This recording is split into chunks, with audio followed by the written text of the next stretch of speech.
¿Empezamos? Claro, María, adelante. Sí, estoy esperando la Podemos confirmación. começar? Estou aguardando confirmação técnica, por isso estamos aqui checando algumas coisas. Muy buenos días. Ajá, Muito bom dia. vamos a empezar. Aí está, vamos começar. Muy buenos días, buenos Muito días, bom dia, medias mañanas, buenas tardes, boas dependiendo de manhãs, dónde meias se manhãs, conecten en boas esta tardes, transmisión. dependendo de onde estejam falando conosco nessa transmissão, nesse encontro regional. Fondos del compromiso de Fundos e acción a la transfundos de educación de compromisso, personas y ação no adultas. financiamento da educação de pessoas jovens e Este adultas. encuentro lo celebramos con Esse muchísimo encontro vamos celebrar com entusiasmo muito entusiasmo, com muitas vontades da plataforma de redes regionais, que está constituída por 6 redes regionais e teremos a campanha latino-americana por direito à educação chave, Conselho de Educação Popular da América Latina e Caribe, CEAL, a Associação Latino-Americana de Educação e Comunicação Popular, ALER, Federação Internacional e o Conselho Internacional de Educação de Adultos, SICAI, e também nossa querida rede de educação popular entre mulheres da Latinoamérica e Caribe, REPEN. Esse encontro está sendo transmitido e temos na sala 3 cabines de interpretação para espanhol, português e inglês, que podemos acessar na parte inferior da nossa tela, no caso do Zoom, e para as posteriores gravações também temos esse suporte técnico. Então, agradecemos muito essa atenção a esse chamado e lembrar vocês que o direito humano à educação de pessoas jovens e adultas nos colocou sempre no foco, desde a plataforma e desde as organizações da sociedade civil. E sabemos que o compromisso que têm os estados para garantir esse direito vai estar vinculado ao financeiro.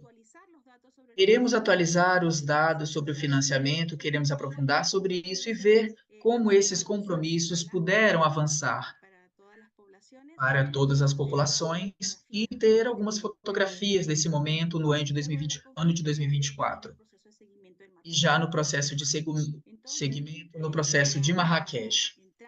Então, para entrar de uma vez, vamos convidar Agustina Constantini, que são consultores da Argentina, que fizeram essa investigação sobre financiamento da educação de pessoas jovens e adultas na América Latina e Caribe, e vamos escutá-los com muita atenção. Francisco, Agustina, como parte da equipe de pesquisa, vamos escutá-los atentamente. Olá, Maria, todos e todas que estão presentes, agradeço pelo convite, quem sabe possamos compartilhar, se for possível, a apresentação, por favor, agora mesmo.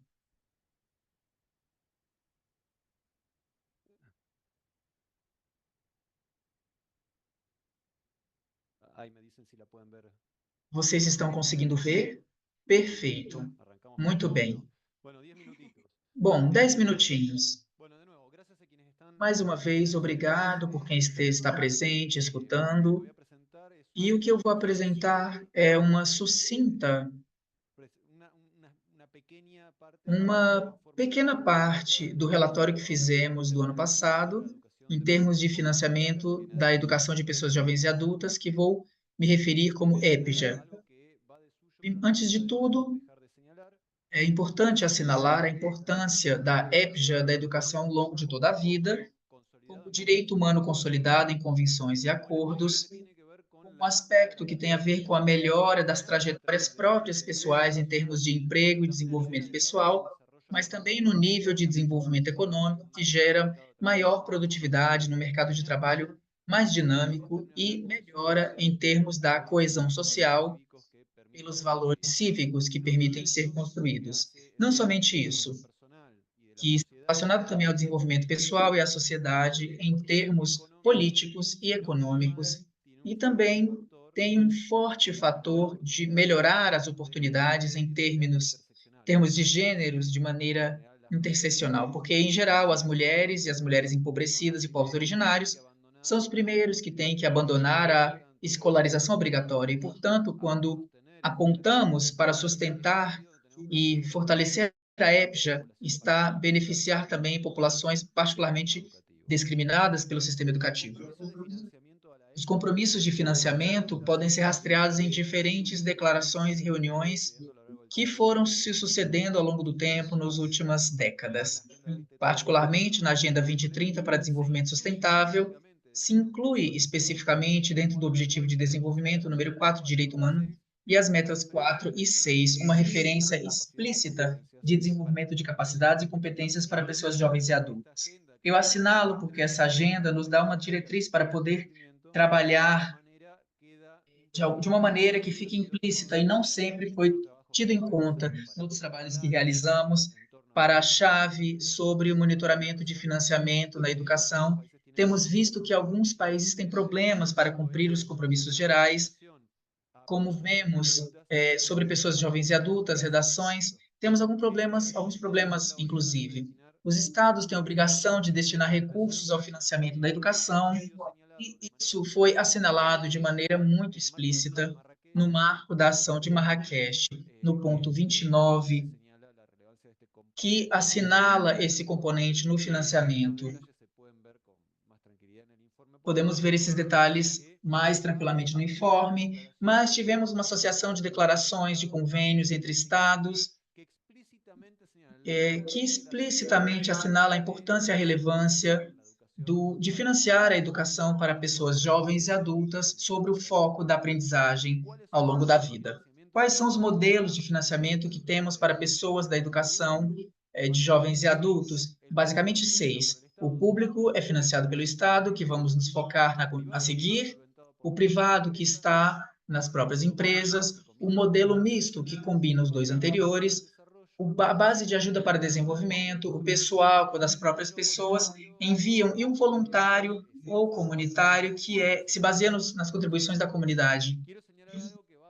Quero assinalar algo que trata de rastrear no nível do Estado. As formas de avançar na educação para pessoas jovens e adultas são múltiplas e reconhecem diferentes trajetórias e ênfases. Existem dificuldades para tratar de obter informações centralizadas em todos esses mecanismos de financiamento de maneira separada, de modo sintético e integrado. Como temos muitas fontes para financiar diferentes trajetórias, é um desafio a construção disso tudo. Além disso, vale assinalar alguns aspectos com respeito a alguns dos modelos em particular.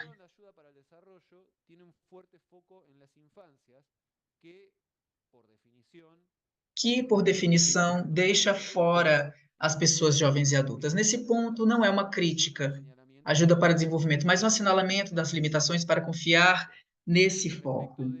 Com respeito ao financiamento privado, existem muitas discussões sobre o compromisso real das empresas em termos gerais para as atividades de educação nesses setores, que costuma estar centrado em capacitações para o mundo do trabalho, mas que nem sempre implicam, pelo menos numa informação que levantamos, um forte desenvolvimento, aliás, desembolso de dinheiro, né?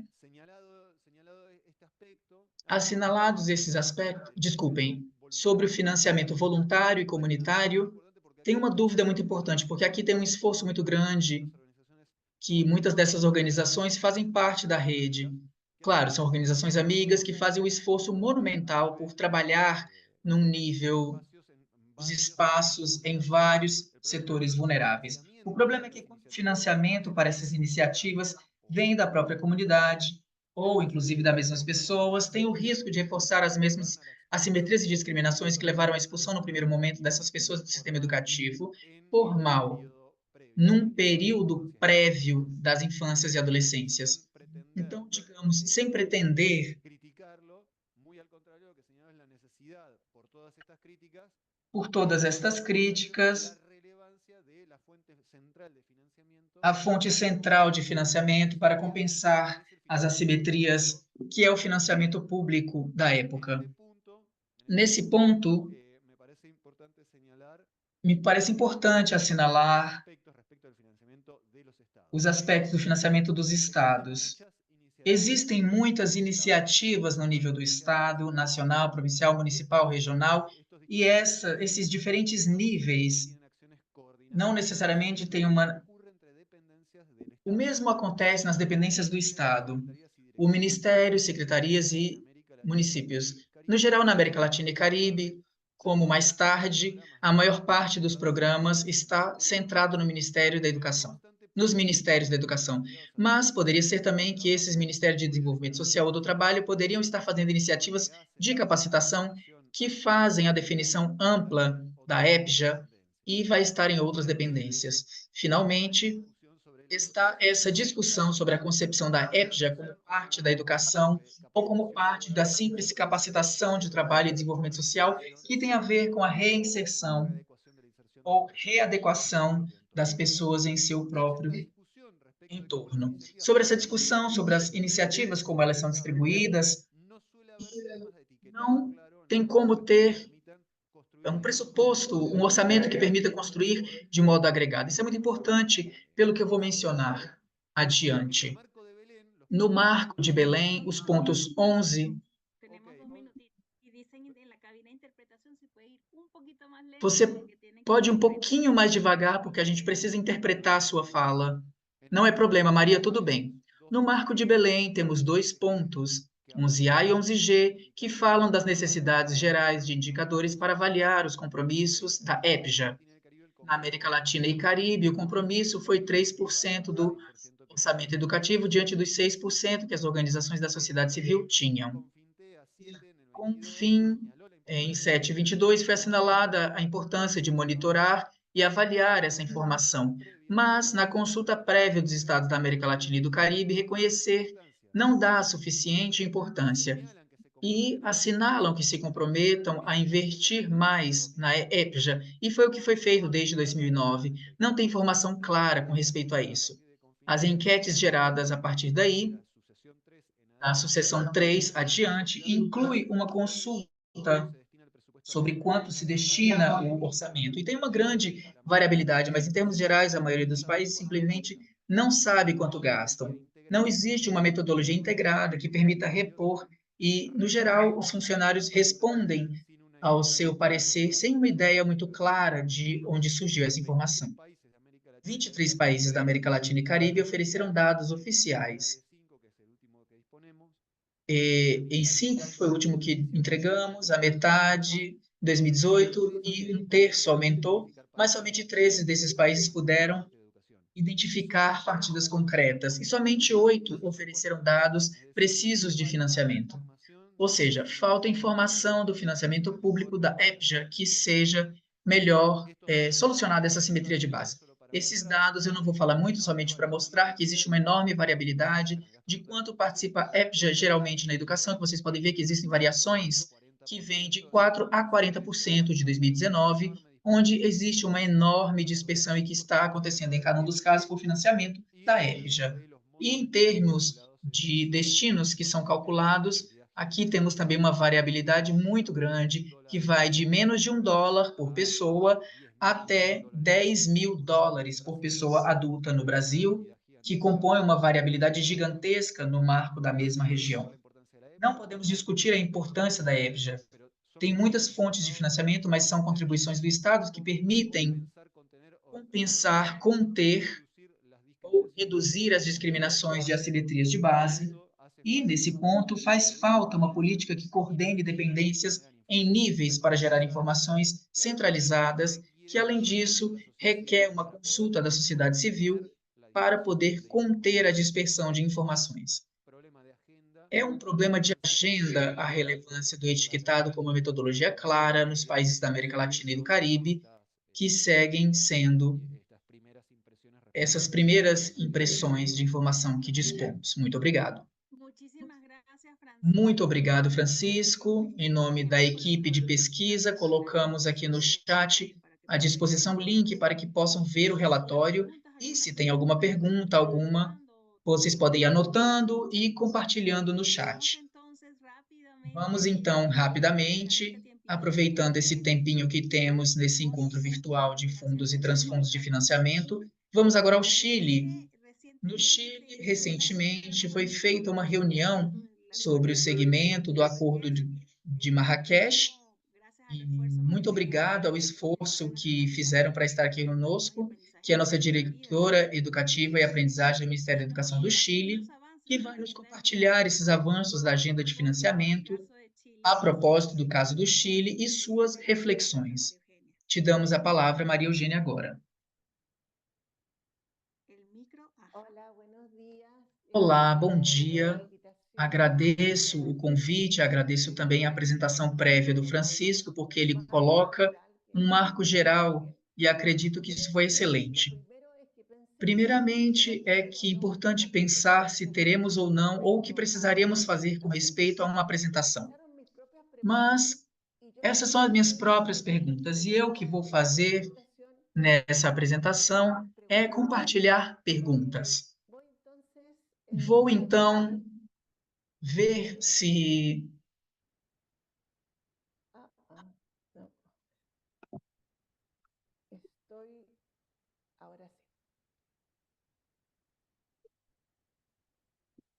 estamos fazendo alguns ajustes.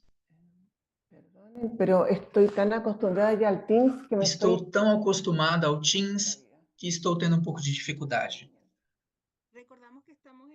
Lembramos que estamos numa transmissão e estamos fazendo interpretação ao inglês, português e para quem entrar nesse momento possa acessar esses idiomas na parte inferior da tela.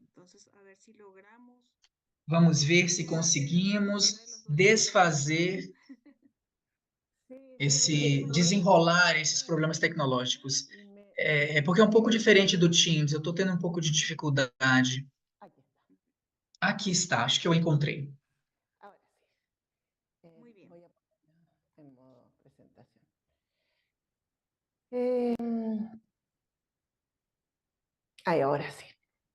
Agora sim.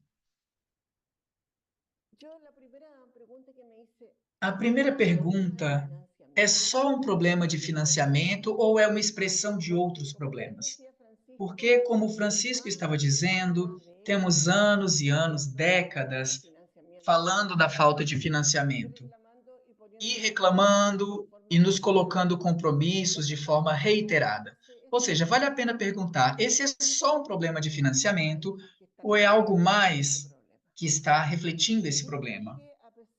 E eu acredito que, apesar de tudo o que nos assinalava o Francisco e que estamos completamente de acordo em termos da contribuição para a sociedade, com certeza a educação de pessoas jovens e adultas segue sendo muito invisibilizada.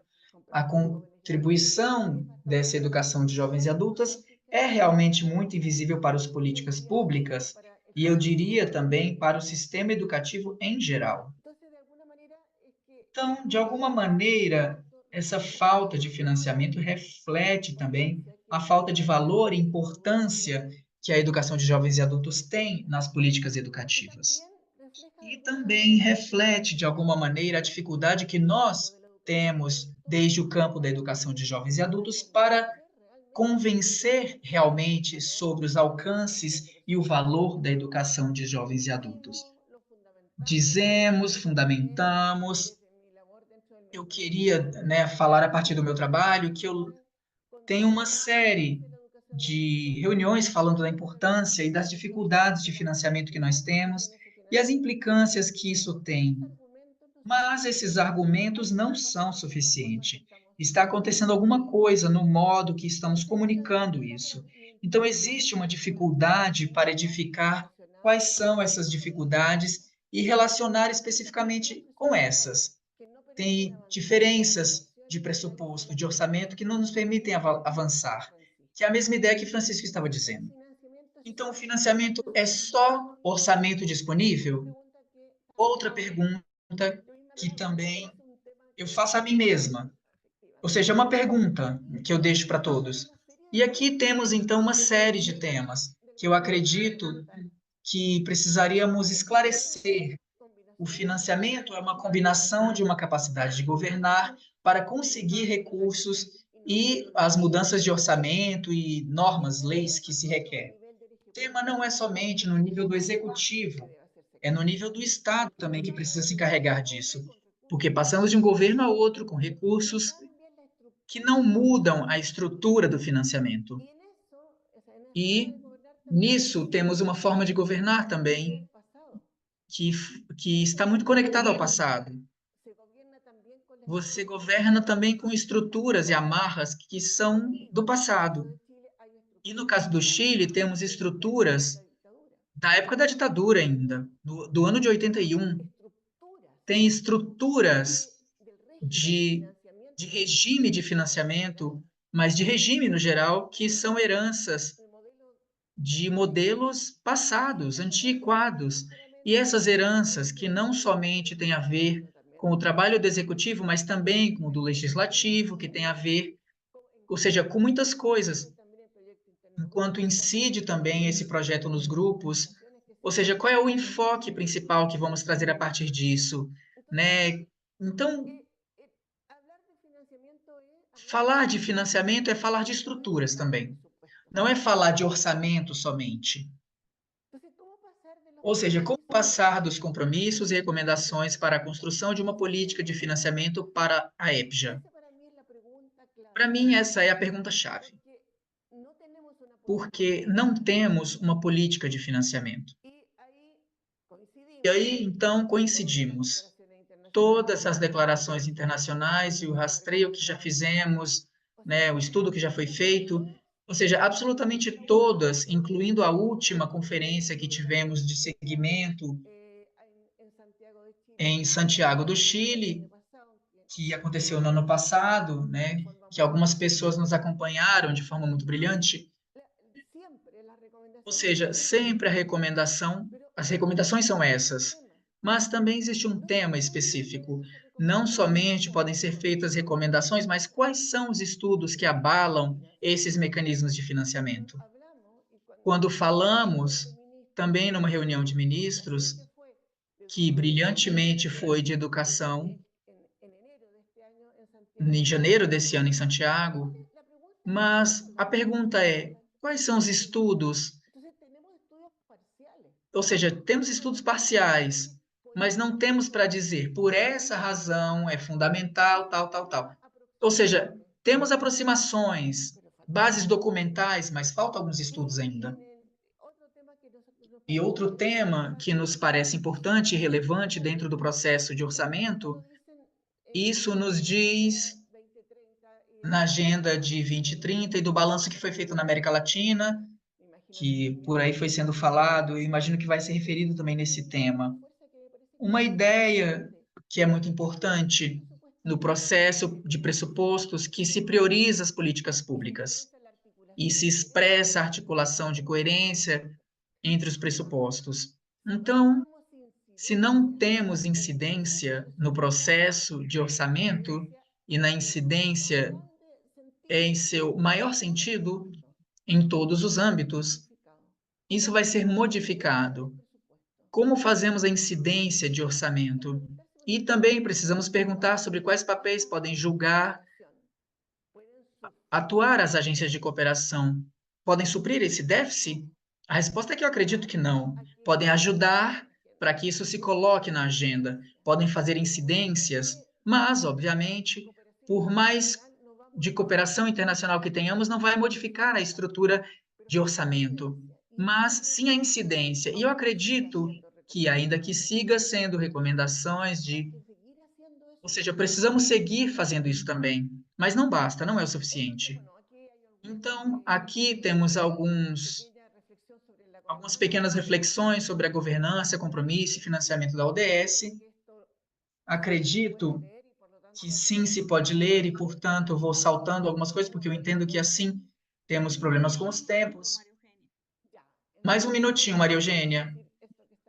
Quero falar isso que está aqui. Me parece que essa ideia-chave dos balanços, dos objetivos da América Latina, acho que é fundamental, que é conseguir um posicionamento que visibilize a contribuição para a sociedade.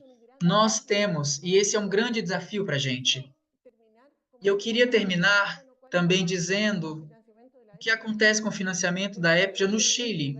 Eu dizia que do lugar em que eu encontro muitas opressões em diferentes fundamentações, minutas, enfim. É muito difícil, realmente. Eu vou contar a vocês por quê. Isso é muito difícil de explicar. Eu vou levar talvez um pouquinho mais 2 minutos, mas eu posso explicar isso.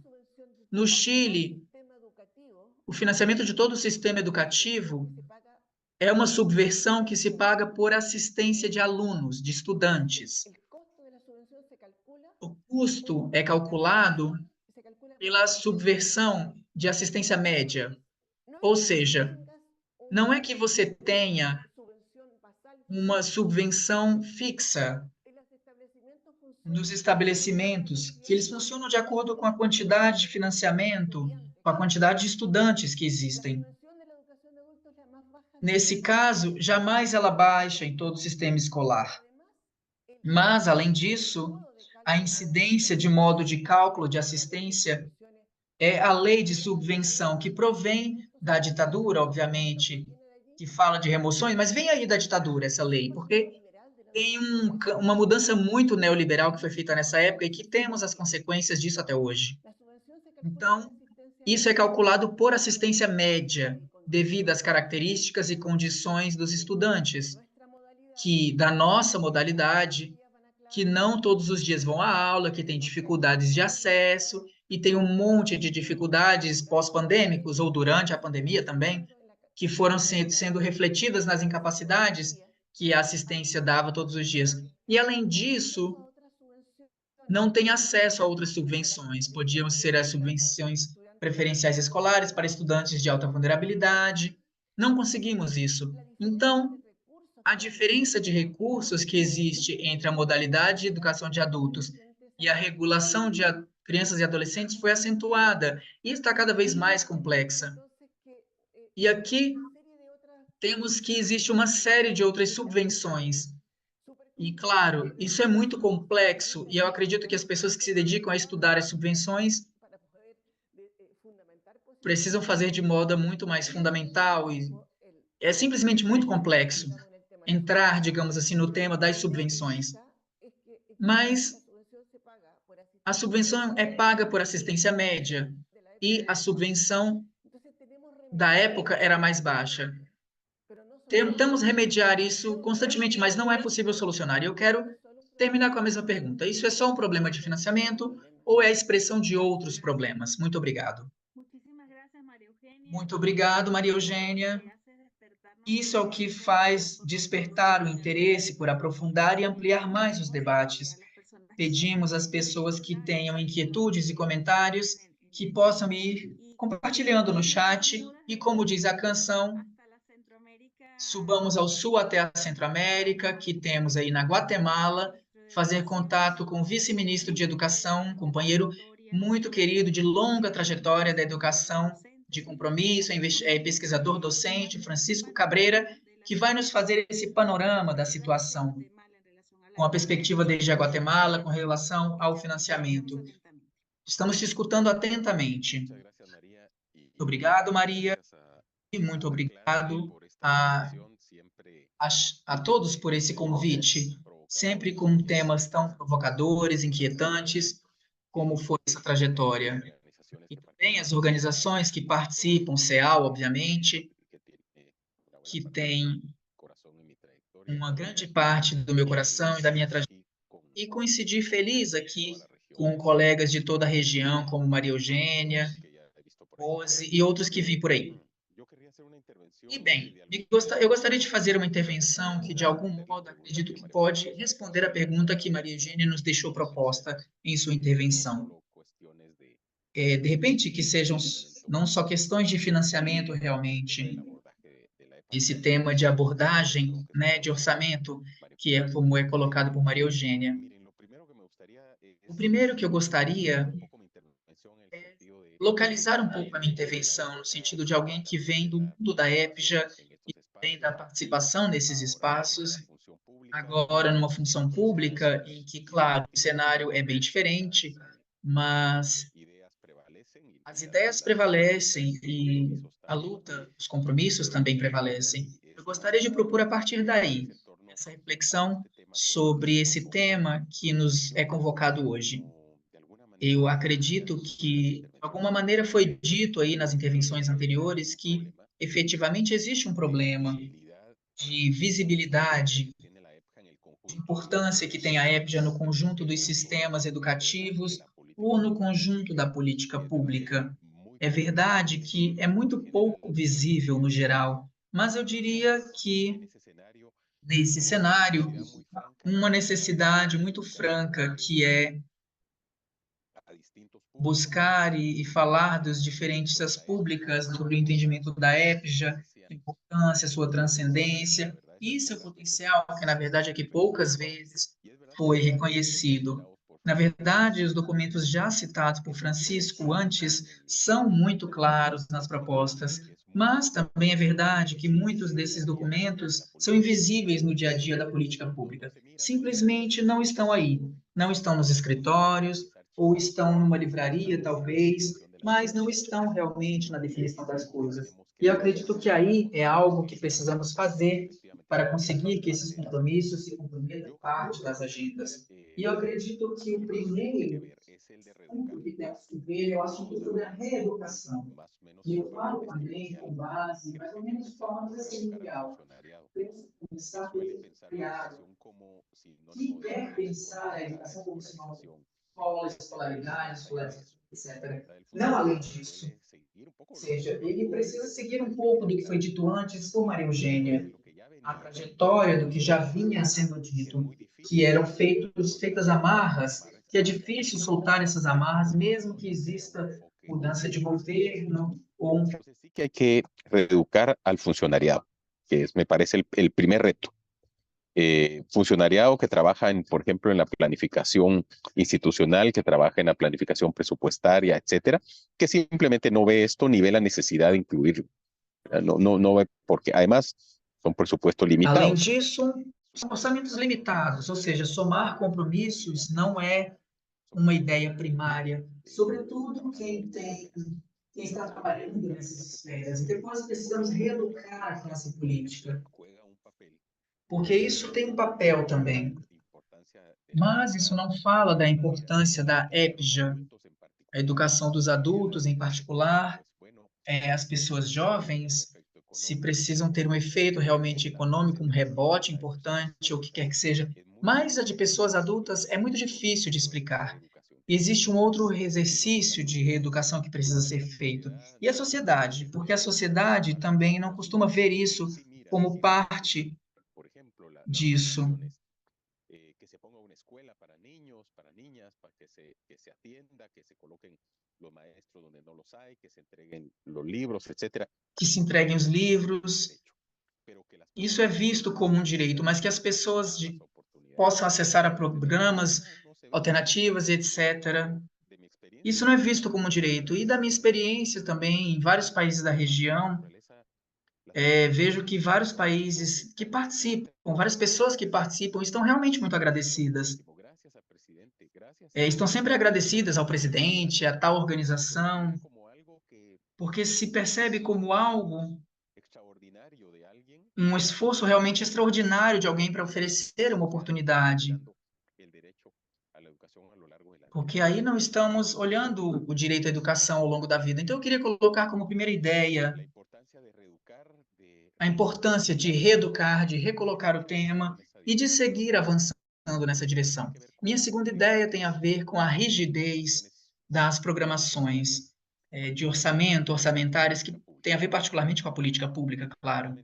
E, efetivamente, não é nada sensível fazer incrementos, por exemplo, de orçamento para campos como o da EPJA, de outros também, quando se tem que navegar com orçamentos muito estreitos, muito pequenos.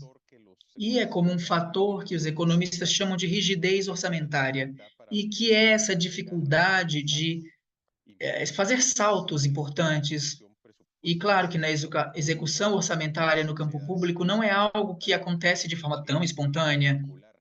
Precisamos articular uma série de passos que vão desde pelo menos um ano antes, né, da potencial implementação e também a articulação com o marco legal das finanças públicas de países como a Guatemala, por exemplo, que é extremamente complexo. E, obviamente, a partir das experiências ruins de educação pública, o fenômeno da corrupção e tudo mais, dito que existem muitas normativas, mas precisamos alinhar todas essas coisas, todas essas peças, para que finalmente se possa justificar o incremento para o financiamento que vai acontecendo. A EPJA tem necessariamente que disputar os financiamentos com muitas outras necessidades. Então, esse exercício de romper a rigidez orçamentária é realmente um desafio, sobretudo em sistemas educativos que estão funcionando com uma insuficiência no nível de recursos disponíveis. O caso da Guatemala pode ser um pouco extremo, na medida em que está na saga da região em termos do que se investe no conjunto da educação. Mais ou menos como uma porcentagem de PIB, mas é uma realidade comum, acredito, nos países da América Latina e do Caribe. Tem um tema aí que a gente tem que verificar sobre a rigidez. Como se muda isso? E precisamos fazer traços a meio e longo prazo. Não se muda realmente de um ano para outro, isso leva tempo, e precisamos fazer esforços que justifiquem realmente que mais recursos para a EPJA são não somente desejáveis, mas necessários e que vão ter realmente um efeito positivo. E precisamos nos assegurar que esses recursos, especialmente os recursos novos, vão poder ser executados, que vão ser investidos particularmente, e que precisamos ter também a capacidade, se criarmos um problema novo, se incrementam algum que já existia, a capacidade de incluir todas as pessoas que poderiam ter se beneficiado e efetivamente que se beneficiem no momento da revisão de contas. Tem algumas execuções efetivas, porque o pior que pode acontecer é que nos coloquemos uma meta muito alta que não consigamos alcançar e depois venha um recorte, uma regressão em termos do investimento público em matéria da EPJA. O que eu quero dizer, na verdade, é que não é simples, mas, claro, pode ser feito nessa olhada de médio e longo prazo. E eu queria colocar também uma terceira ideia, no sentido da importância de colocar no imaginário social o direito à educação ao longo da vida e vincular isso com questões práticas, com saídas rápidas, na direção de benefícios particulares que possam ter as populações para melhores oportunidades, profissões, porque na medida em que a EPJA se pensa como se pensa a escola, que vai ter um efeito de longo prazo, é muito pouco atrativa. Vamos lembrar que as pessoas jovens e adultas, ou jovens com responsabilidades de adultos, todo o tempo estão buscando respostas rápidas a problemas que estão enfrentando agora. Não são problemas do futuro, eles estão pensando soluções para o problema econômico, a falta de trabalho, possivelmente, né? A migração. Países como a Guatemala têm uma expulsão muito grande de jovens todos os dias que vão para o norte, particularmente aos Estados Unidos, cruzando o México, mas também pela Guatemala, que é um país de passagem. Estamos olhando todos os dias grandes contingentes de pessoas que vêm do sul ou que vêm, inclusive, de outros continentes que passam por aqui para cruzar depois o México, que é enorme, para a fronteira que tem com os Estados Unidos, e depois ver o que acontece. Então, diante de um fenômeno como esse, onde, por exemplo, os múltiplos lugares da Guatemala se limitam com o México, o que estamos olhando é nas escolas básicas ou primárias para crianças, o que estamos olhando é que a matrícula se cai. As crianças estão indo embora. Chegam aos 11, 12 anos, já estão começando a migrar. Ou seja, temos escolas que ficaram quase sem alunos. Isso é um fenômeno que não se viu há uns 20 anos atrás, ou talvez 10 anos, eu acredito. O país não oferece oportunidades. Então as pessoas estão indo embora. Claro, não é surpresa realmente para ninguém, mas temos então milhões de pessoas cada vez maiores nos Estados Unidos, um contingente de pessoas cada vez maior aí.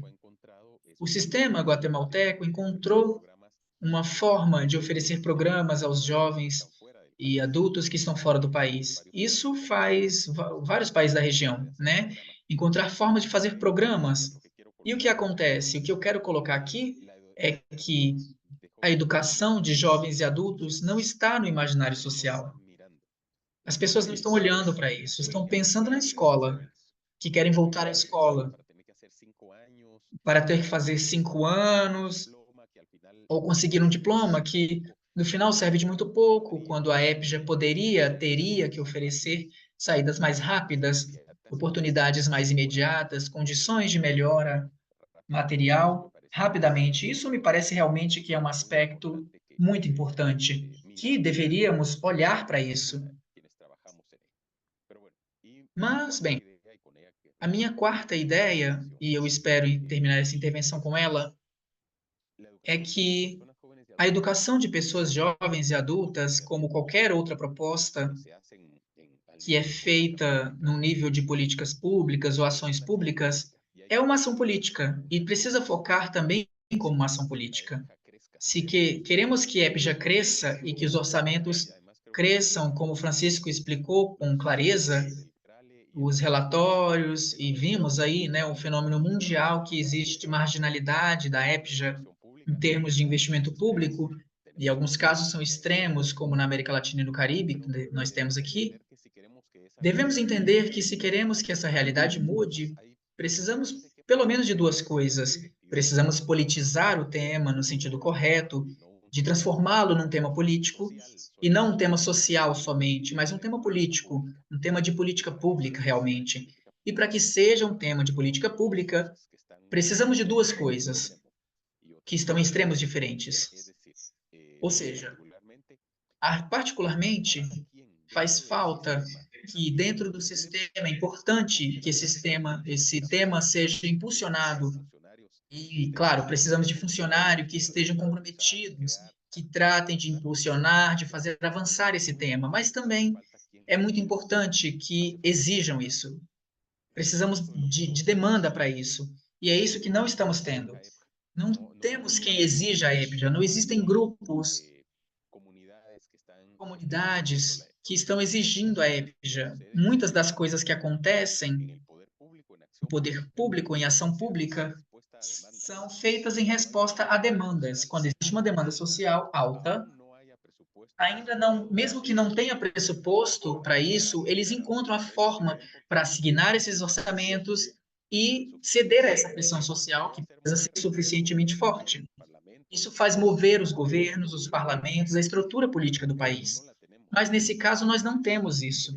E é isso que precisamos trabalhar, de maneira que isso seja mais factível, que possamos imaginar um cenário futuro em que esses números que vimos hoje possam ter variado de alguma maneira substantiva. Deixo essas 4 ideias com a minha intervenção.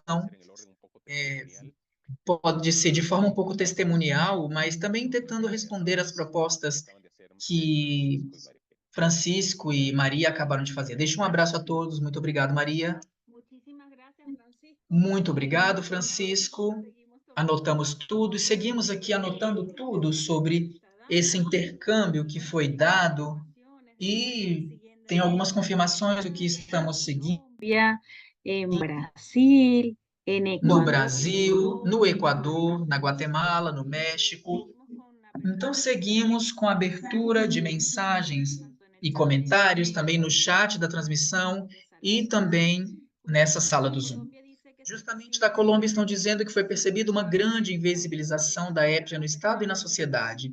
Apesar de ser tão importante e de muitas oportunidades que as pessoas têm a partir daí, está sendo cada vez mais crescente o número de pessoas que foi expulsa do sistema educativo em diferentes níveis.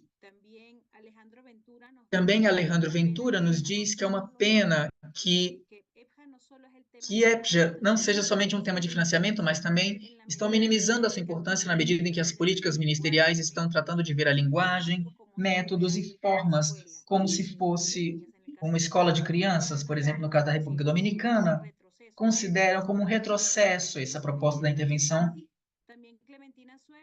Então, Clementina Suero quer revisibilizar os programas da EPJA e sua importância para a transformação das pessoas jovens e adultas que demandam terminar seus estudos e contar com uma formação técnica laboral.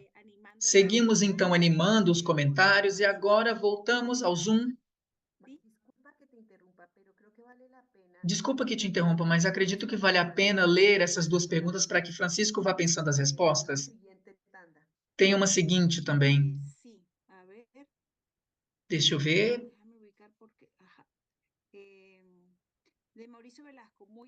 Maurício Velasco, muito interessante a apresentação. Tenho duas perguntas para Francisco. Por que as universidades e centros de estudos não investigam o tema como a contribuição que faz a EPJA, por exemplo, no fortalecimento da empregabilidade das pessoas jovens, e outros que evidenciam a contribuição da EPJA na economia? E por que a informação sobre a EPJA no nível dos estados não se consolida através dos institutos nacionais de estatística e censo, que se supõe construir indicadores e estudos estatísticos sobre áreas como a área educativa?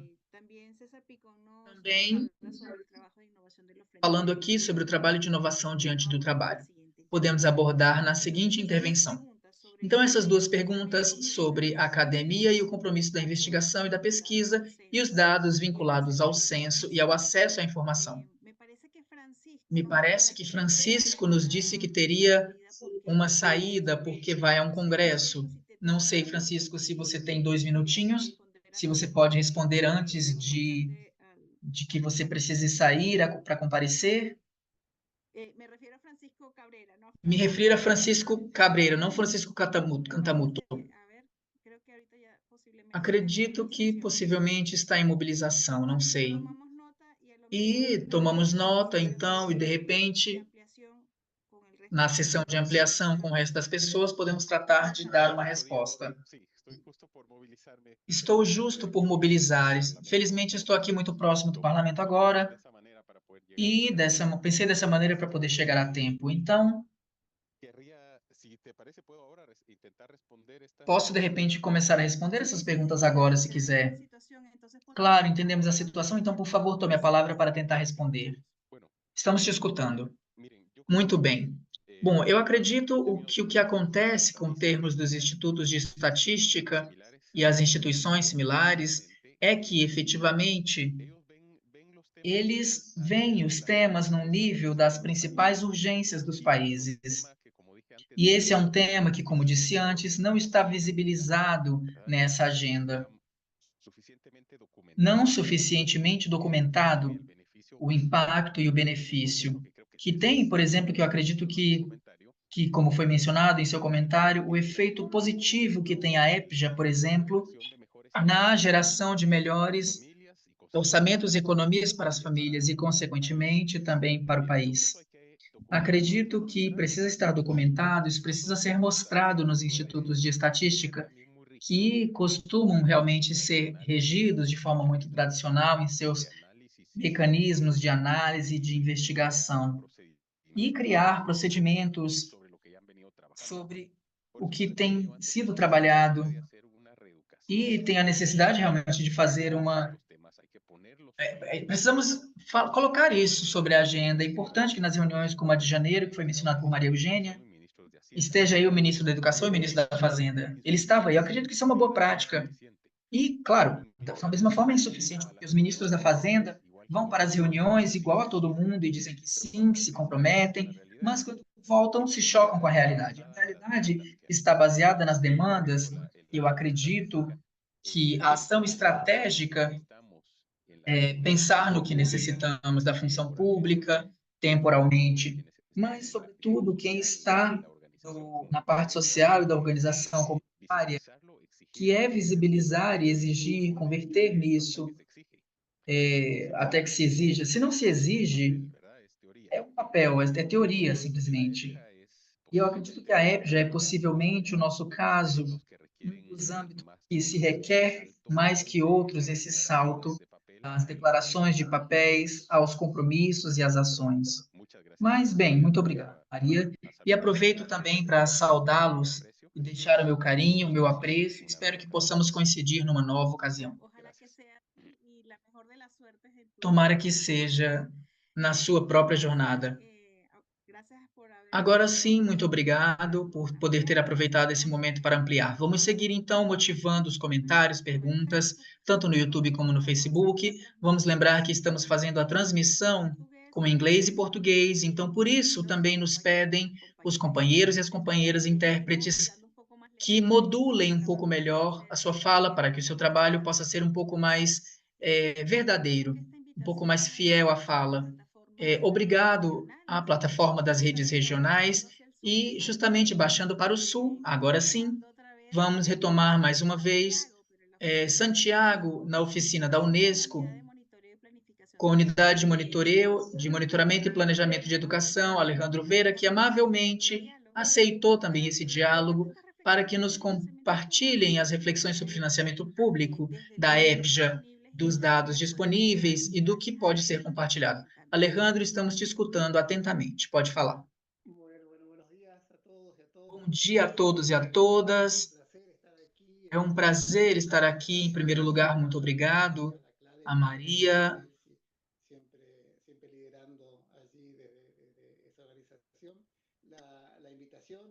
O convite a este encontro, e como você estava dizendo, quando me chegou o convite, o título ou o pedido era situações de financiamento a partir dos dados. Então, meu primeiro pensamento foi, bom, vai ser uma apresentação muito curta, porque os dados é o que mais nos falta realmente, como foi falado no começo da reunião. Mas, bem, eu vou compartilhar com vocês agora uma olhada, tratando de colocar a educação para jovens e adultos no contexto mais geral do que é esse financiamento educativo na região e falar um pouco do que sim sabemos sobre esse financiamento, especialmente o que surge, como que já foi apresentado por Francisco, a partir dos relatórios dos institutos da Unesco para aprendizagem ao longo da vida. Pedimos desculpas, o senhor está sem microfone, desse modo é um pouco difícil entender a interpretação.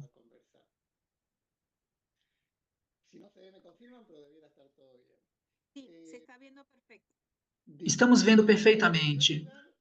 Em primeiro lugar, simplesmente retomar o que Francisco estava dizendo sobre essas dificuldades de construir informações precisas sobre o financiamento desse setor para pessoas jovens e adultas. O Grau faz uma síntese de quais são os principais problemas e coincide com o que foi comentado por Francisco. Em primeiro lugar, essa natureza descentralizada que tem esse setor, sobre a quantidade de atores que trabalham dentro, na verdade, do setor público, fora do setor público, ou dessa complexidade que realmente se torna difícil, não somente financeiramente, mas de modo geral. Temos realmente um problema de dados estatísticos sobre esse setor. E quando falamos desses diferentes níveis do governo, também, obviamente, isso gera certas dificuldades para consolidar. Estou falando desse caso específico da informação, mas a do que está sendo feito no setor desses níveis do governo. Também sabemos que não existe um orçamento específico para essa modalidade, para esse setor. E eu queria me deter um segundo sobre isso, que Maria Eugênia estava falando muito bem sobre a sua descrição do caso chileno, de que o financiamento da EPJA na nossa região está, de alguma maneira, assimilado ao financiamento público, principalmente dentro do Ministério da Educação, com o qual se chega ao mesmo caminho, mas, apesar disso, em alguns casos não consegue participar de todos os programas e de todas as alternativas, como bem estava sendo dito por Maria Eugênia.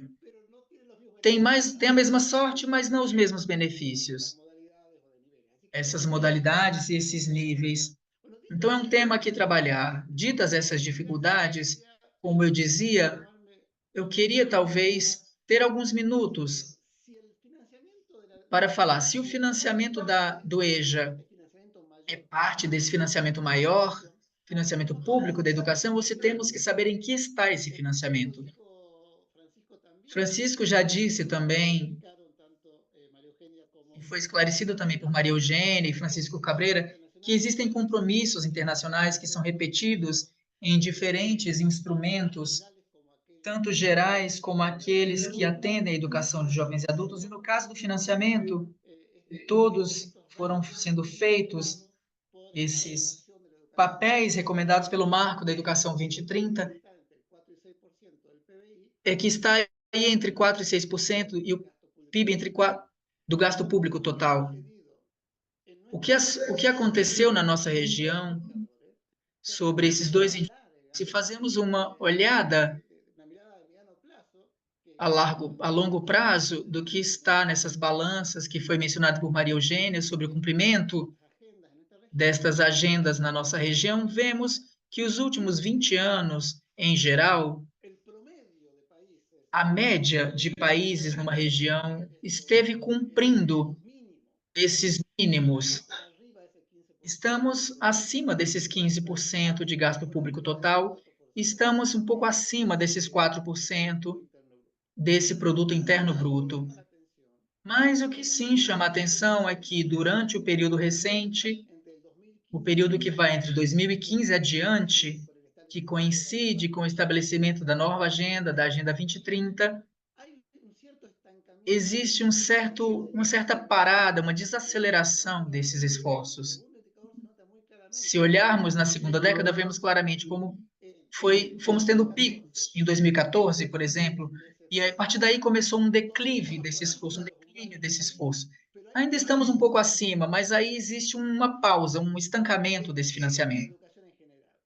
Isso para a educação em geral. Mas quando olhamos a educação de adultos, pelo menos o que nos é dito, que ratifica realmente essa situação, essa tabela que tem aí há muitas formas de serem vistas, vemos que desde 2018, aproximadamente 2019, que foi quando são tomados esses dados, nossa região da América Latina e do Caribe, na maior parte dos países que analisaram seus orçamentos para jovens e adultos, estávamos numa queda ou uma parada de investimento. Somente 30% disseram que aumentou o orçamento de 2018 até o momento que foi considerado nessa tabela. Se olhamos para isso, estamos realmente numa pausa, num estancamento desse orçamento. Mas o que me preocupa mais que essa parada de investimentos é o que aconteceu com o financiamento público da educação durante e depois do Covid. Com esse quadro que vem uma resposta recente, que foi apresentada na reunião ministerial, que foi mencionado recentemente, nesse ano, sobre o financiamento da região, vemos aqui a distribuição do orçamento, gasto público social entre suas diferentes linhas: saúde, defesa social, moradia, cultura e educação. A parte azul é a educação. Historicamente, a educação ocupa mais ou menos 35% de investimento social, mais ou menos 1/3 da investimento social, e uma mudança importante durante o Covid. Passou de 35 a 30 em 2020, e isso se repete em 2020 e 2021. E essa informação é considerada muito no que foi dito pelo Covid, e a educação não estava realmente sendo priorizada nos planos para enfrentar o Covid. É isso que estava sendo dito. Hoje temos a informação que corrobora isso. Isso que está acontecendo com o financiamento público da educação. Mas, como já dissemos, a educação de adultos está ligada ao financiamento da educação. Então, isso está também acontecendo com a educação de jovens e adultos. Isso é uma tendência preocupante, porque para esse estancamento que foi mencionado, se soma esta queda durante o Covid e a situação fica como vemos hoje. Tivéssemos que fazer um balanço mais ou menos de como estão os países, de 15% a 20% do gasto público total abaixo, 4% a 6% no eixo. E podemos ver que existe aí uma situação que precisamos realmente romper, porque os países poderiam argumentar que estão cumprindo. Ou seja, os países podem argumentar que se encontram nessa faixa. O quadrante que fica por baixo da faixa são muito poucos o que os países estão fazendo. Mas, na verdade, como todos sabemos, está sendo insuficiente para cumprir com a educação que as nossas agendas internacionais e nacionais exigem. Então, aí tem muito sentido o que Maria Eugênia estava dizendo. Precisamos e necessitamos evidenciar e documentar essas necessidades. Tudo que foi dito está sendo cumprido, 4%, que está sendo cumprido, 15% do gasto público total dedicado à educação, que é insuficiente. Para isso, então, precisamos seguir trabalhando em documentar qual é a educação que estamos realmente trabalhando para conseguir romper essa inércia que estamos e essa desaceleração também, né? Eu queria par de minutos más para pegar mais 2 minutinhos para mencionar 2 ou 3 temas interessantes que estão aí. Possivelmente os colegas vão mencionar bem, mas acredito que tem mais coisas a serem destacadas do que sabemos da educação de jovens e adultos. Uma que eu vejo como uma boa notícia, mesmo que Francisco tenha apresentado e Maria seja um pouco mais otimista, é que no grau de figura, existe um conjunto de países da região, que são mais ou menos 13, aqui são 23, 60% que querem ter uma linha de orçamento para a educação de jovens e adultos. É muito interessante, porque, em definitivo, o que estão dizendo esses países é que os orçamentos puderam identificar a educação de jovens e adultos. Isso talvez não aconteça em outros países. Somente acontece realmente na linha de orçamentos de jovens e adultos. Organismos que levam adiante essa demanda. Podemos fazer segmentos mais próximos do que acontece aí. Enquanto mais países forem identificando a educação de jovens e adultos em seus orçamentos, vamos ter realmente a contabilização desses orçamentos e dessas informações. Isso é um bom indício de que deveríamos trabalhar para que seguisse crescendo e cada vez seja mais trabalhado dentro desses países e que eles tenham essas informações disponíveis.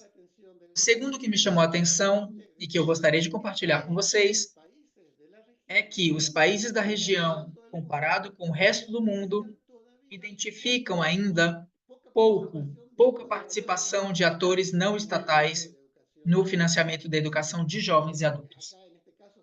Aqui, nesse caso, estamos falando da cooperação internacional, estamos falando do setor privado. Prestem atenção de que, no nível mundial, 50% dos países da população internacional, 32% do setor privado, tudo isso é muito melhor na nossa região. Ou seja, aí existe um espaço para crescer nesse financiamento da educação de adultos na nossa região.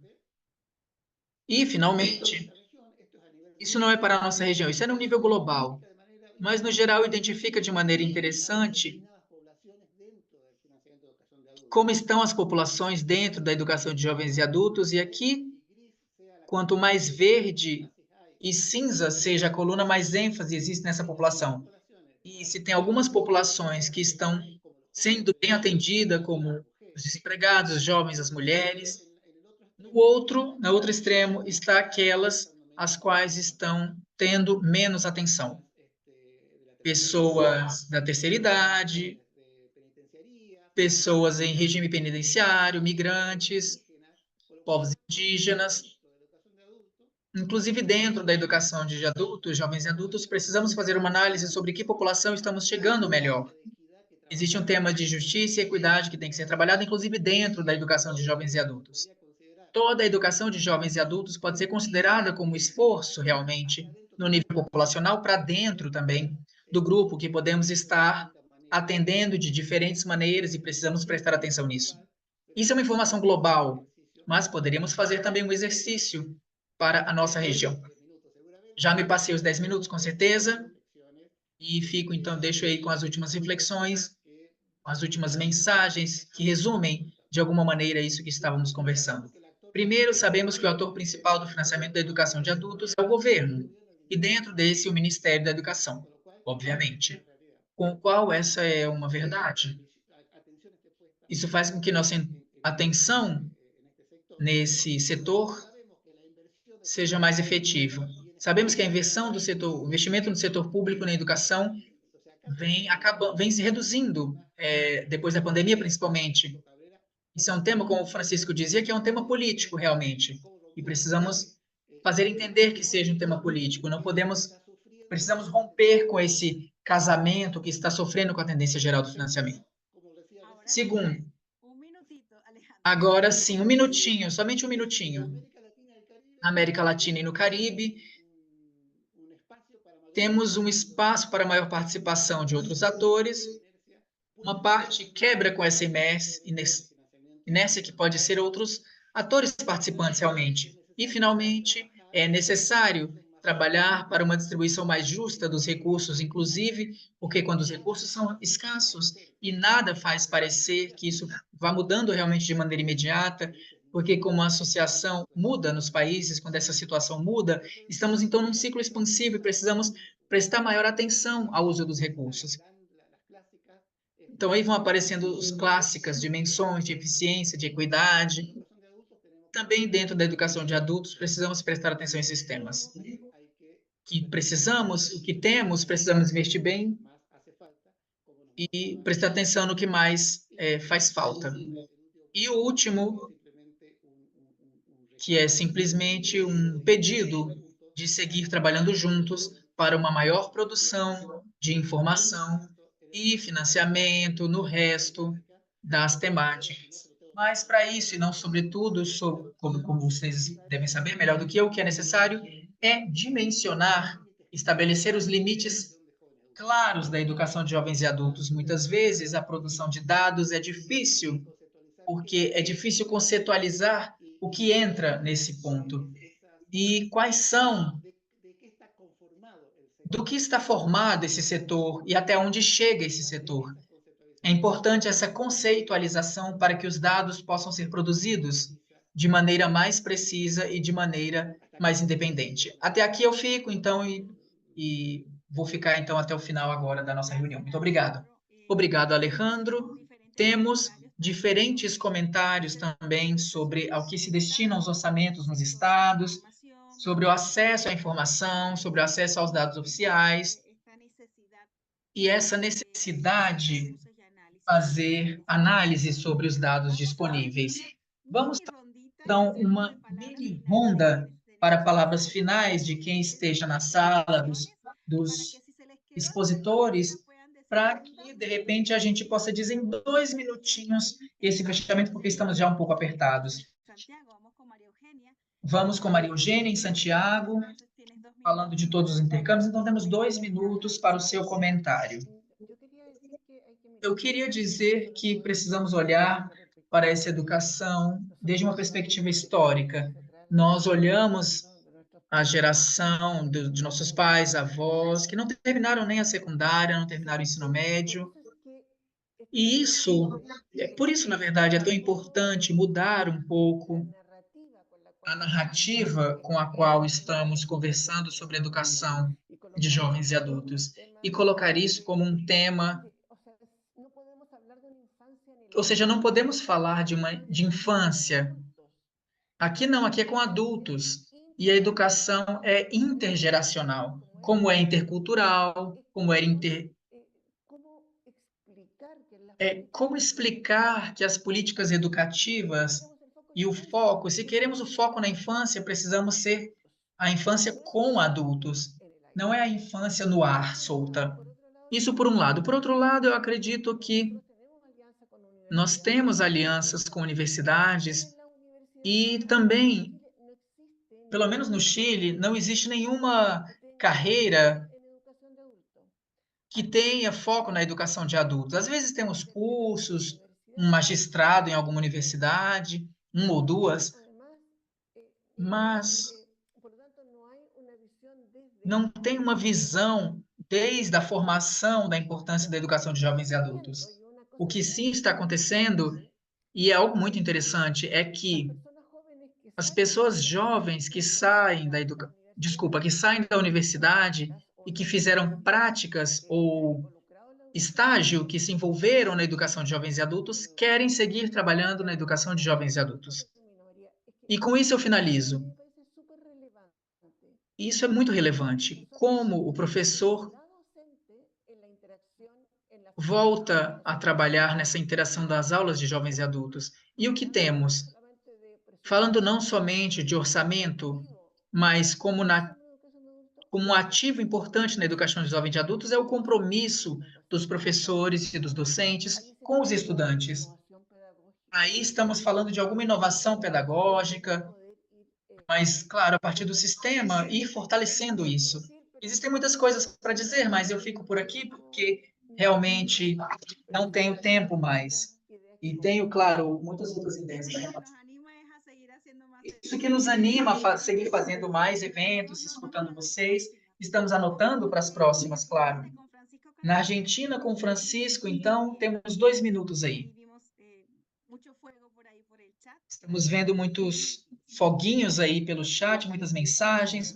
Muito obrigado, Maria. Eu gostaria de voltar a agradecer a todos, porque foi realmente muito motivador, mas especialmente queria fazer público o meu agradecimento a Alessandro, que nos deu uma mão nas etapas preliminares na elaboração do relatório. Eu não sei se Alejandro lembra, mas foi realmente muito relevante para nós e queríamos fazer público esse agradecimento pela boa disposição.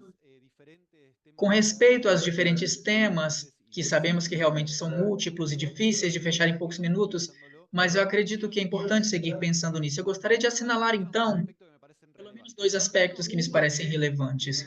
Um deles é o tema do que foi assinalado na necessidade de contar com uma ideia de orçamento mínimo, garantir o acesso a essa educação.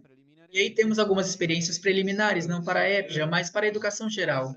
Os avanços que são realmente interessantes de calcular, fazer cálculos a partir disso. É importante pensar e ir caminhando nesse sentido, pensando que, bem, qual seria a disponibilidade de pressuposto mínimo, de entradas mínimas para que se possa continuar acessando a educação. Isso podemos fazer uma estimativa que possivelmente limitem as dimensões que ajudem realmente a dar um piso, e precisamos garantir direito. Quanto custa garantir esse direito? Qual é esse piso? Esse é um caminho para recorrer. E que fontes de financiamento sustentam isso? Pública, funcional, para desenvolvimento, etc. E o segundo ponto ligado a isso tem a ver com, bom, muitas vezes se nos assinalam isso, os recursos fiscais são finitos. E justamente o que acontece é isso. Os informes, ou seja, não do Comitê pela Refundação da Contribuição Mundial, no Banco Mundial, está assinalando que os pagamentos de dívidas estão acontecendo em práticas de... Existe um privilégio de assignações que precisam ser colocadas em discussão sobre o que está realmente como prioridade. E com respeito a isso, quero assinalar a importância de que na América Latina e no Caribe sucederam uma série de reuniões da sociedade civil de alguns estados. Colômbia, por exemplo, foi um deles que motorizou esse debate sobre a necessidade de reformas fiscais para dotar os estados de recursos suficientes. O debate da educação não pode estar à margem da fiscalização progressiva que ajuda a trabalhar com essas discriminações. Eu teria mais coisas para falar, mas acredito que isso é o centro da discussão e eu acredito que foi muito bem. Muito obrigado. Essa convergência com justiça fiscal também está muito animada e queremos seguir aprofundando isso. Alejandro, 2 minutinhos para você, caso você quiser ir fechando. Sí, no, bueno, tengo la ventaja de haber hablado al último, con lo cual está muy fresco lo que dije, pero no, simplemente remarcar, creo Eu que queria remarcar, acredito, algo que viene muy en línea algo que está muito em linha do que foi contado, Eugênia, para o caso chileno. creo que Eu acredito que a educação de adultos, às vezes, posicionada quando não está posicionada politicamente dentro de los presupuestos, dos es la primera que orçamentos, sufre los é a recortes. primeira que sofre. Cuando hay Ou ajustes, seja, quando existem ajustes, se prioriza muitas vezes são priorizadas a los niveles a obligatorios, educação no nível obrigatório, no nível tradicional básico, recortes a e sofrem recortes aquellas otras modalidades, otros niveles. aquelas modalidades e níveis. Adulto suele E sobre a educação de adultos, ela sempre sofre essa situação de cortes realmente. seguramente lo venimos E, claro, estávamos conversando em alguns países o que estava passando durante a crise do Covid e os países que estão enfrentando situações realmente complexas. Então, é muito importante conseguir construir uma retórica que possa proteger a educação de jovens e adultos. Foi mencionado durante hoje, o dia de hoje, essa reunião de ministros da Educação e da Fazenda que aconteceu em Santiago. Com essa reunião, tivemos uma necessidade para dentro e justamente voltar a pensar qual era o discurso para que os ministros da Fazenda escutassem.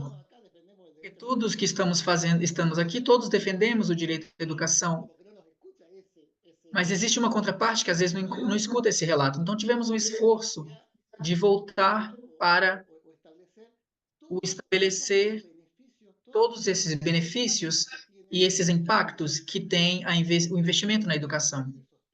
O documento de sustentabilidade financeira da educação que foi proposto nessa reunião justamente tem a ver com isso, que voltemos a recuperar isso, essa importância de investir na educação. Outras coisas precisam ser feitas no caso da educação de adultos, como foi falado por Maria Eugênia, por Francisco.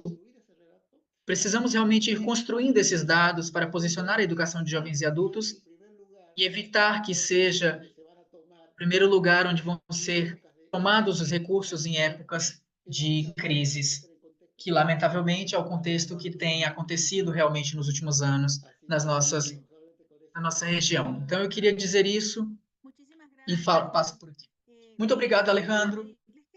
Vamos pedir que vocês possam ficar uns minutinhos mais, porque temos a intervenção de Nicolas Jonas, que é o chefe de Cluster Rate de monitoramento do Instituto da Educação ao Longo da Vida, com alguns apontamentos sobre o financiamento da EPJA, atualizações desse Informe Mundial sobre Aprendizagem de EPJA. Ele nos fez chegar esse vídeo, que está originalmente em inglês, então podemos ficar na sala para escutar a interpretação. Convidamos vocês, então, por favor, a escutar com muita atenção esse vídeo. Bom dia a todos e a todas. Meu nome é Nicolas e eu sou o diretor da Unesco para a Educação e eu trabalho com o IL e o convite que nós recebemos foi para falar sobre o financiamento. E a minha apresentação é sobre financiamento na educação. Algumas atualizações. Então, vamos começar com uma perspectiva global sobre a educação. Antes de começar, eu gostaria de falar um pouco sobre nós.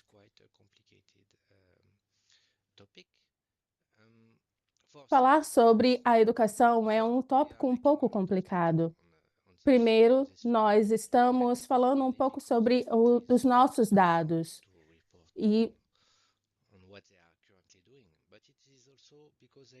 e falar sobre o que nós estamos trabalhando atualmente. Quais são, na maioria dos casos, as intervenções, e todas as intervenções em geral, são setoriais. Então, nós trabalhamos nos ministérios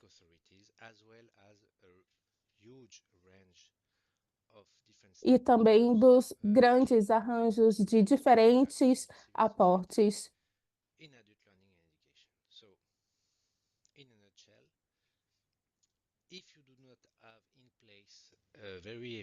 Se você não está em um local muito coordenado, é muito importante trabalhar com o financiamento da educação para adultos. Com isso dito, vamos voltar para os comprometimentos internacionais. Se você olhar para trás, uns 15 anos, no Marco de Ação de Belém, nós poderemos ver a comunicação e podemos ver que algumas coisas não mudaram, como o aumento no investimento da educação, mas sem especificar.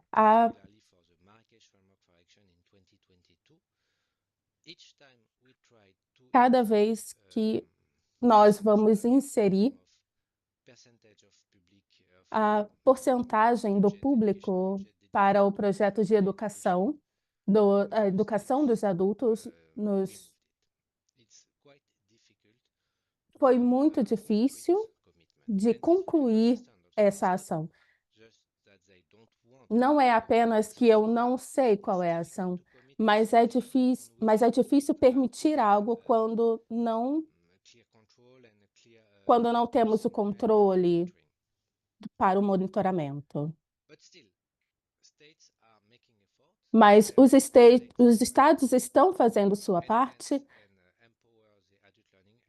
e estão adicionando as informações sobre a educação. Se nós olharmos para os tangentes, as mudanças, o que está acontecendo, nós podemos ver de GRALI 5 que nós falamos que nós não continuamos a fazer. E quando nós aumentamos, em alguns casos, na América Latina temos casos parecidos. Nós temos uma simetria de médias. Quando nós falamos sobre o plano de gastos, sobre esse aumento ou diminuição a respeito da educação, nós podemos ver como fazemos essa média aumentar. E aqui, nessa situação, a América Latina está numa situação diferente. Nós temos a diferença de alguns países.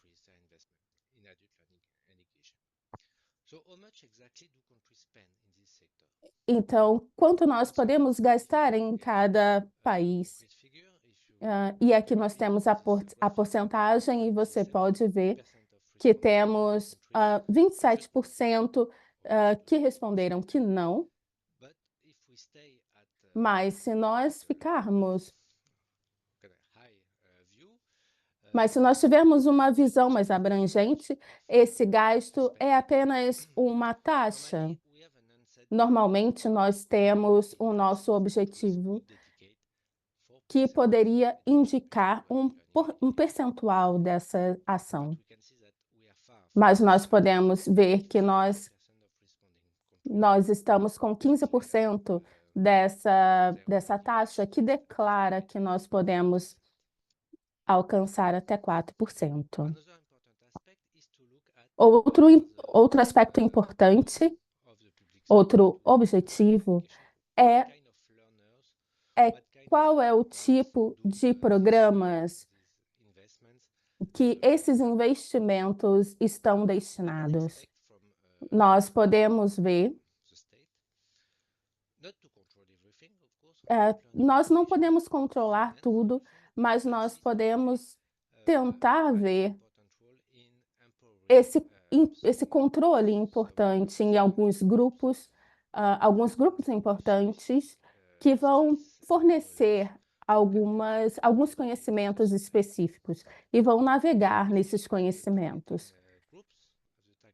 Nesses grupos específicos, nós podemos ver que ainda tem a juventude como um objetivo, como um alvo específico. E nós podemos falar a respeito dos seus controles e como aumentar e diminuir essa taxa.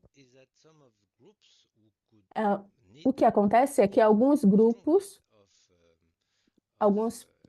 fortes, baseados na educação, especificamente os povos indígenas, pessoas mais velhas, pessoas de minorias, não são os objetivos, os alvos desses estudos. E, obviamente, nós estamos focando nessa organização massiva da representação, e os estados devem estar aqui muito mais compelidos a ajudar nessas intervenções das pessoas indígenas, dos povos indígenas. Eu disse no começo da apresentação que seria um pouco complicado. E claro que os estados não podem... nós podemos discutir sobre isso. Nós podemos falar sobre o papel específico dos estados nessas intervenções. Nós estamos falando sobre os financiamentos com base na educação. O que nós esperamos é que o primeiro setor tenha mecanismos internacionais para a cooperação internacional. Então, em outras palavras, e em comparação com o que nós falamos anteriormente, como eu posso dizer, não é dividir, mas diferenciar o que nós estamos falando de algumas regiões para outras. O que nós estamos falando é sobre o peso do setor privado e do financiamento na educação privada. Essas são duas situações. Essas situações se baseiam no setor. E não tem muitos programas da comunicação que utilizam dados de famílias em si. E nós estamos falando sobre a importância do impacto na comunicação, na educação, do EJA, e se o setor privado deveria estar inserido.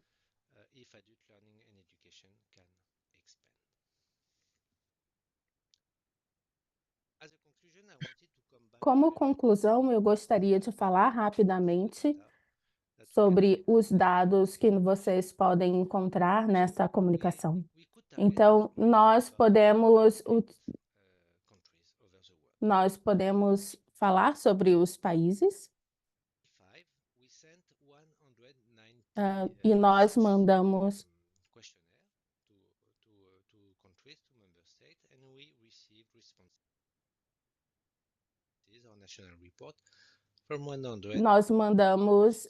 esses contratos e recebemos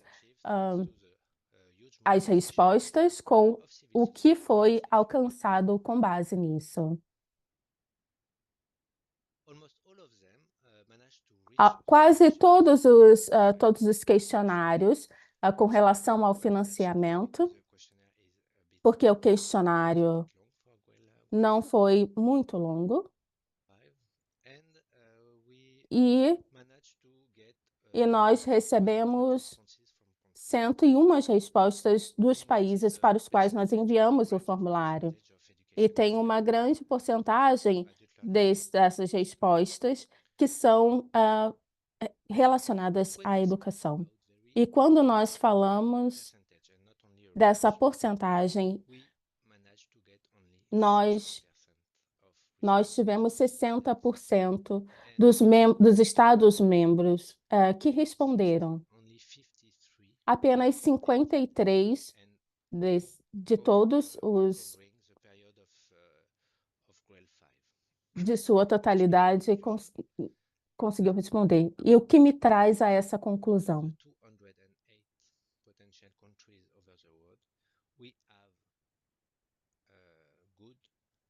É que nós temos dados apenas de um quarto dos países.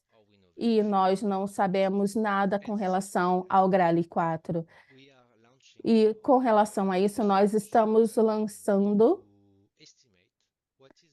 algo para estimar qual é o público, o tanto que o público está utilizando nessa comunicação.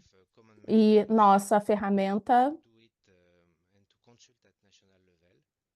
teve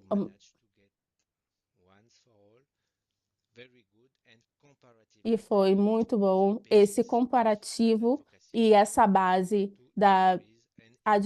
para advogar a respeito da educação e ter esse investimento público na educação. Este é o final da minha apresentação. Desculpe não poder estar aqui. Eu espero que possa participar do debate junto com vocês a respeito do financiamento da educação de adultos. Espero que tenhamos boas ideias e se você tiver alguma pergunta, por favor, nos envie para a nossa organização e nós vamos responder a você.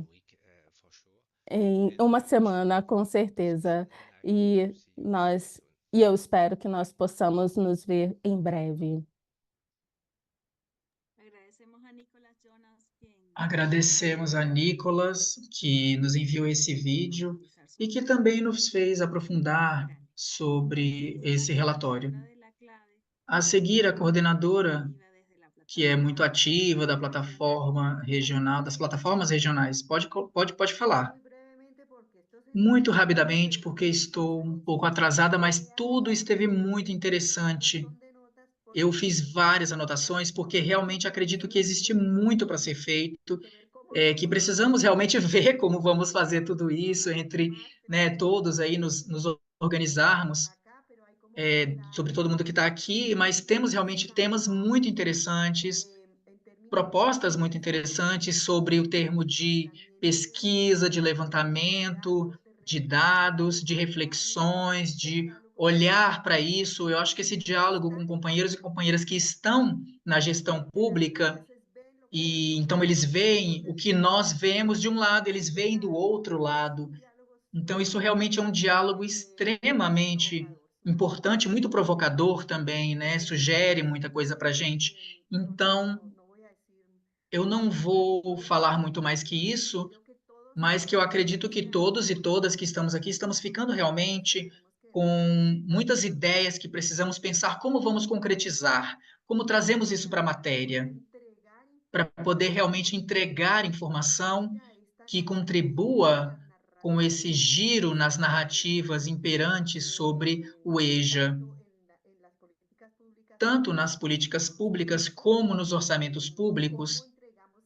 Como vamos entregar essa informação de modo útil para mover esses orçamentos? Como vamos conectar esses gastos e esses orçamentos da EJA, não somente do Ministério da Educação, mas também dos outros ministérios institucionais, instituições públicas, porque é um campo da educação de onde intervém realmente outros ministérios, outras ofertas, e foi realmente uma quantidade enorme de temas que devemos realmente ir explorando, discutindo, como sustentar realmente. Acho que esse é o sentido da plataforma regional realmente, e de todo o esforço dessas redes e da Unesco, educação de jovens e adultos, quase como esforço por sustentar realmente esse tema.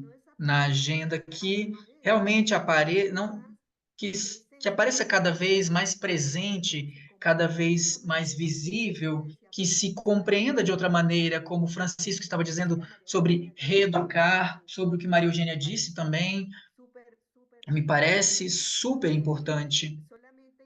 Somente convidar, então, eu agradeço muito a todos e a todas e a todos que estiveram aqui, que ficaram até o final. Isso vai ficar nas plataformas, vocês vão poder utilizar para outras ações no nível nacional, se quiserem, regional, não sei. Fazemos, claro, faremos isso, aproveitaremos essas reflexões que foram trazidas aqui nesse diálogo e com certeza buscaremos e convocaremos nossos novos diálogos sobre essa lista de temas que surgiram hoje, sobre o financiamento, inclusive, né? Para comprovar que o financiamento não se resolve somente falando de financiamento, como começou a Maria Eugênia com sua intervenção.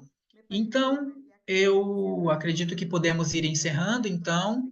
Eu gostaria de promover que possamos ler em voz alta os pontos que foram colocados aqui. Então, acho que encerramos com isso. E vocês sabem que eu sou uma grande entusiasta, mas que realmente estou entusiasmada com as ideias que foram surgindo aqui. Me parece realmente muito importante. Vamos ter que falar disso, Alejandro. Vamos ter que falar disso, que surgiu aqui. Bom, comentário que vão chegando outros, dois assuntos relevantes. O 4.6 fala de alfabetização para de 15 a 24 anos, deixando de fora toda a população adulta. Além disso, não fala da educação ao longo da vida, que é muito importante para a educação de pessoas, especialmente como os indicadores que ficam as pessoas com idade escolar, gente. Hay una interpretación restrictiva del derecho humano a la educación que se garantiza hasta la secundaria y de manera progresiva a la universitaria, dejando por fuera la educación a lo largo de la vida, lo cual presupone que la educación es para edades escolares en personas menores de edad a los 24 años. Ahí también Betsey Valdivia nos felicita por la iniciativa, Francisco, María Elena, en fin. Agradecerles muchísimo a quienes han estado atentos, atentas en esta jornada, agradecerle al equipo de investigación, a Agostina y Francisco, muy especialmente por esta banderazo inicial que abrió este encuentro, a María Eugenia Letelier, Francisco Cabrera, que también está desde Guatemala, del espacio público, Alejandro Vera, desde la UNESCO, Nicolás Jonas y todo el equipo que hizo posible también que pudiéramos comunicarnos de la mejor manera, el equipo de intérpretes, a Ramón Simon, a Teresa Ray, a Tainá Almeida, a Camila Franco, a Liz Granda, al soporte técnico Yanaína Uemura y por supuesto al equipo que logró también hacer todos estos contactos y hacer lo posible, que no aparecen en pantalla, Thais Yerbolino, Carolina Soria, Ederson North y todo el equipo también desde la plataforma de las redes regionales, Rosy Zúñiga, Tita también, desde la REPEM, la gente de la Federación Internacional de Fe y Alegría, de Aleri y CLA. Les invitamos a que sigan nuestras redes para que podamos vernos en una siguiente oportunidad. Hasta la próxima. Chau, chau. Chao, chao. Adiós. Buen día para todos.